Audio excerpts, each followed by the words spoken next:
continuamos con Bipolares, vamos a ir a una entrevista porque del otro lado de la línea está Franco Rossi, que es contador público y socio del estudio Lisic Litvin y Asociados. Además, es especialista en derecho tributario y con él queremos hablar de los cambios en el impuesto a las ganancias. Hola Franco, ¿cómo te va? Roxana Coto de este lado. ¿Cómo estás, Roxana? Buen día. Muy bien, muchas gracias por atendernos. Bueno, ¿qué implica este cambio? ¿Realmente hay mucha gente que lo va a sentir mucho en el bolsillo, verdad?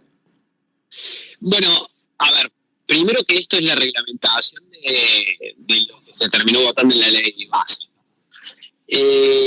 La realidad es que volvemos a un esquema de lo que era la vieja cuarta categoría. ¿Ok? ¿Qué quiere decir eso? El cambio es que hasta ahora había un monto que era 2.300.000 pesos, 340.000 pesos, sobre que de ahí para abajo no pagabas y de ahí para arriba empezabas a pagar. Y ahí sí empezabas a pagar mucho porque arrancabas en la alícuota del 27%. ¿Ok? ¿Qué es lo que viene ahora? Es que a partir de las modificaciones, lo que se empieza a medir bien es la capacidad contributiva que tiene cada uno de los empleados y que tiene que ver en función a las cargas de familia, las deducciones, deducciones personales, etcétera. Y eso es lo que te va a marcar cuánto vas a pagar. La realidad es que va a volver a pagar mucha más gente que antes. Se estima que alrededor de 800.000 personas, que eran las mismas que habían dejado de pagar en octubre del año pasado, pero el impacto no va a ser tan importante. ¿Por qué no va a ser tan importante? Una idea, 2 millones de pesos brutos, sin carga de familia, o sea, sin hijos y sin estar casado, el impacto es menos de medio punto, o sea, el 0,6% del monto, digamos, del sueldo, ¿ok? El 0,6% del sueldo. Sí, tal cual, o sea, 12.000 pesos. Bien. ¿Está bien? Bien. Entonces, digo, ¿cuál es el cambio fundamental? Es que vos lo que vas a ver ahora es que hay mucho más progresividad en el impuesto. Si bien ahora va a haber mucha más gente que entra, y los que entran en alícuotas mucho más bajas, porque las alícuotas son del 5 al 35, que también se actualizaron, y antes lo que te pasaba era que vos, por ejemplo, ganabas 2.500.000 pesos, tenías 5 hijos, sí, y ya pagabas, porque no interesaba las cargas de familia. En cambio, vos ganabas 2.300.000 pesos, no tenías hijos, no estabas casado. Digo que todos tenemos claro que tener hijos y, ¿no? Digo, todo lo que tiene que ver con los gastos de sustento de una persona, bueno, la capacidad de poder pagar un impuesto, la capacidad contributiva, que es la medida justa de lo que uno puede pagar respecto a un impuesto, eso no estaba bien medido, ¿no? Entonces, ahora lo que vuelve es un esquema mucho más progresivo, que la buena noticia es que para los que no pagaron el primer semestre hay un mecanismo un poco complejo, pero hay un mecanismo para que no paguen, o sea, que se queden tranquilos que el que no pagó y ahora le toca pagar, como este es un impuesto anual, en general siempre se habla de retroactividad, no es retroactividad, estamos dentro del ejercicio fiscal, pero que se queden tranquilos que por lo que no pagaron ya no van a pagar. Eso me parece que es un buen dato. Y sí, sería la verdad que sería muy complicado si no es así, ¿no? Claro, bueno, digo, esto también tiene que ver con los humores y... Claro. No, pero respecto a la técnica del impuesto, y esto nos ha pasado en muchas ocasiones, donde hay modificaciones en el transcurso del ejercicio, las modificaciones se aplican para todo el ejercicio. Entonces, si yo me voy para mínimos que en enero, febrero, marzo eran mucho más altos que ahora van a bajar los mínimos, pero con una composición distinta. Ahora lo que cambia es que vos vas a tener que analizar caso por caso cada empleado. Porque de nuevo, digo, el empleado que tiene muchos hijos, el empleado que tiene gastos médicos, el empleado que tiene gastos de alquiler que pueden deducirse, digo, volvemos a la vieja cuarta categoría en donde iba juntando deducciones para poder medir la real capacidad contributiva. Y la realidad es que esto en términos de la técnica es mucho mejor. Por ahí la discusión que queda, ¿no? Es si, digo, porque a partir de ahora, soltero sin hijos, 1.500.000 de bolsillo, 1.800.000 bruto, sí, empezás a pagar. Claro. Y casado con 2 hijos, 2 millones bruto, que te da 1.900.000 neto, empezás a pagar. La discusión me parece que se centra ahí.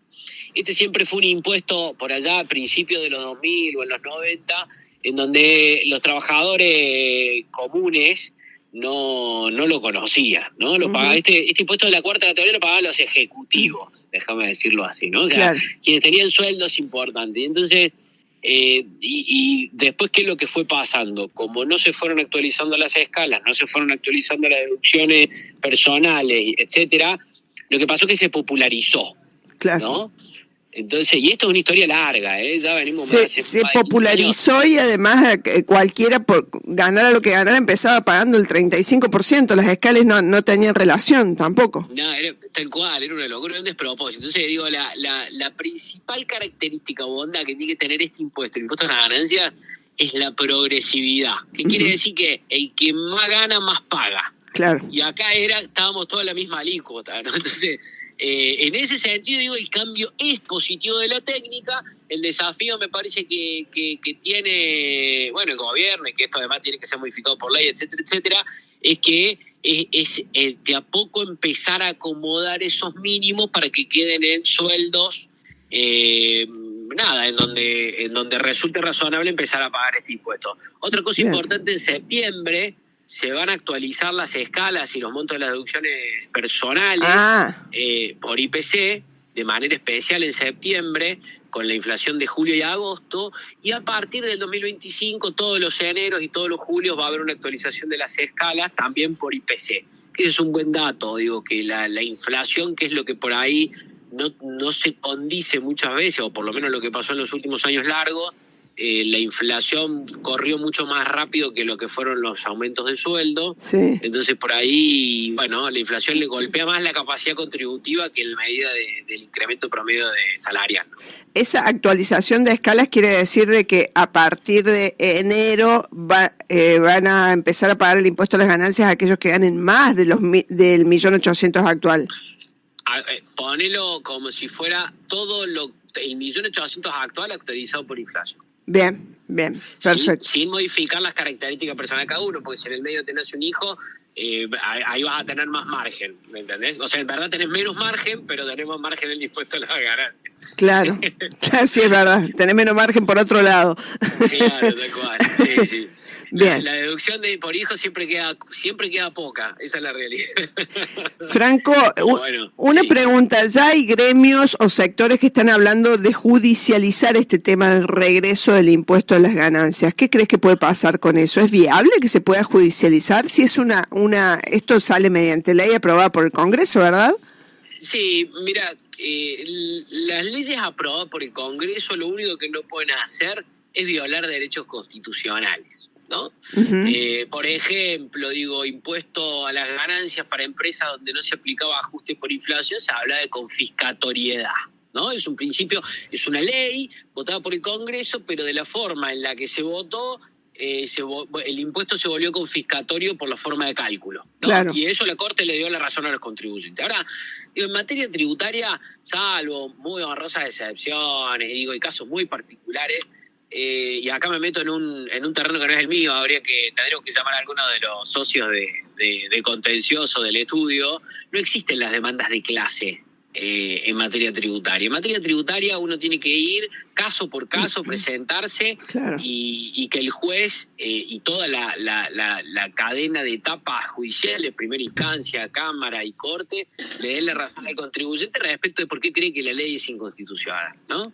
Si no, las leyes se aplican. Esto es así. Aunque no nos gusten, pero la ley, claro, votó el Congreso, y si no me gusta tengo que ir a que un juez diga de que tengo razón. Entonces ahí yo creo que son más manifestaciones públicas del descontento de volver a una situación en donde de nuevo va a haber mucha más gente que va a pagar, por lo menos ahora al inicio, pero el impacto, esto también tiene que quedar claro, no es importante, ¿está bien?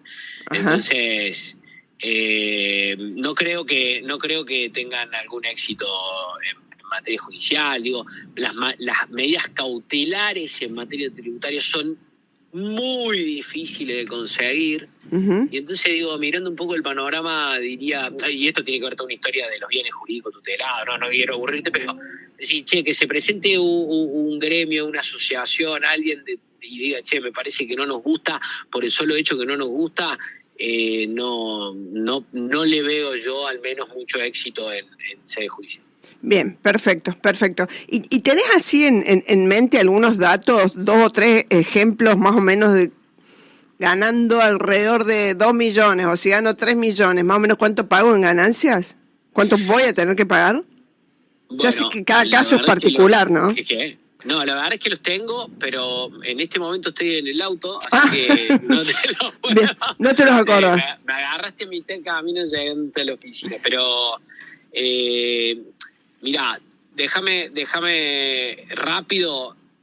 3.200.000 de bruto, sin ninguna carga de familia, el impacto es un 8%, con deducción de 8% del salario, Sí. ¿no? Del bruto, con deducciones de esposa e hijo, la mitad.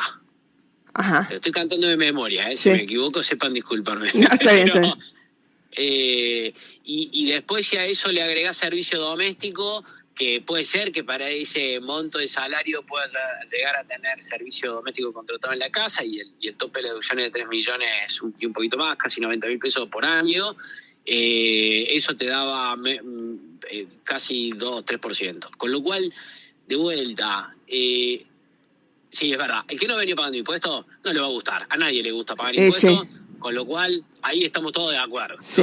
Ahora, el punto esencial es que volvemos a un régimen mucho más sano y que, de nuevo, el desafío tiene que ser volver a acomodar los mínimos, las deducciones personales, etcétera, para que el salario a partir del cual se empiece a pagar el impuesto sea un salario que nos resulte razonable para eso, ¿no? Bien. Bien.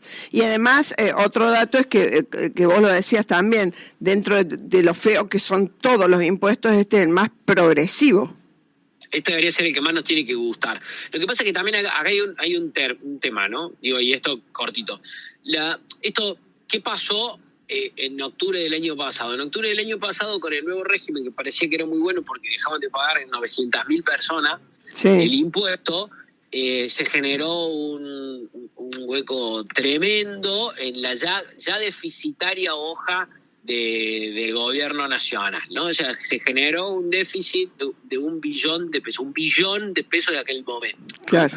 Entonces, ¿qué es lo que pasó? Como este impuesto también es coparticipable, y esto es algo que la gente tiene que saber, ¿qué pasó? Bueno, las provincias se pusieron muy agresivas en el aumento de impuestos.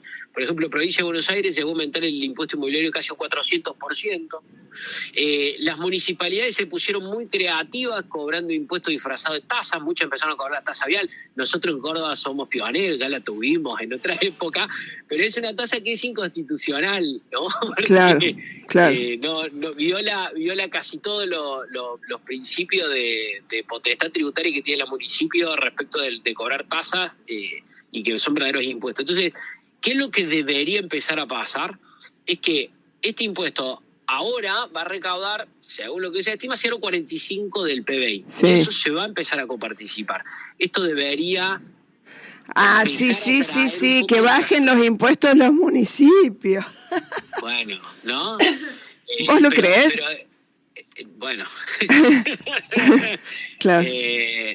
Yo creo que lo que va a empezar a pasar es algo que se va a empezar a replicar. Ojalá que fuera así, se va a empezar a replicar el ejemplo de Capitán Sarmiento en provincia de Buenos Aires, ¿no? Ajá. En donde exista alguna especie de competencia fiscal entre las municipalidades para ver no quién cobra más, sino quién cobra menos, y que de esa forma las empresas, las industrias quieren instalarse en esos lugares porque los tratan bien. Lo mismo creo que debería pasar con las provincias y así, ¿no? Ojalá. Pero bueno, me parece que la discusión es mucho más larga porque acá siempre digo lo mismo, porque haya un cambio en la matriz tributaria en Argentina, si no discutimos la ley de coparticipación, vamos a entrar a un callejón medio complicado, y ahí me parece que esa es la madre de todas las batallas fiscales. ¿no? La ley de La madre de todas las batallas. Alguna vez la daremos porque viene postergada, te digo, como 30 años viene postergada esa discusión. Ojalá. Lo que pasa es que necesitas la unanimidad de todas las Claro, provincias. claro. Y la realidad es que los incentivos de las provincias, el sistema, básicamente, ¿no? El sistema está diseñado de que las provincias que por ahí más recaudan, más generan, más producen, de alguna manera indirectamente aportan a las provincias más deficitarias. ¿Qué incentivo tiene la provincia deficitaria para querer recibir menos? No tiene ninguno, esa es la verdad. Por eso hace tanta falta rediscutirla. ¿Cómo? Que por eso hace tanta falta rediscutirla, sería muy, muy necesario. Pero bueno, esa es otra madre de batalla para otro momento. Ahí tenés, en esencia, los impuestos que pueden cobrar la municipalidad y los impuestos que pueden cobrar las provincias, y ahí es en donde está el límite de todo este berenjenal en donde nos metimos todos estos últimos años con 100 y pico de impuestos, con todo esto que es opilante, en donde me parece que el camino está claro, por lo menos el gobierno viene anunciando de que la simplificación es inminente en términos de cantidad de tributos.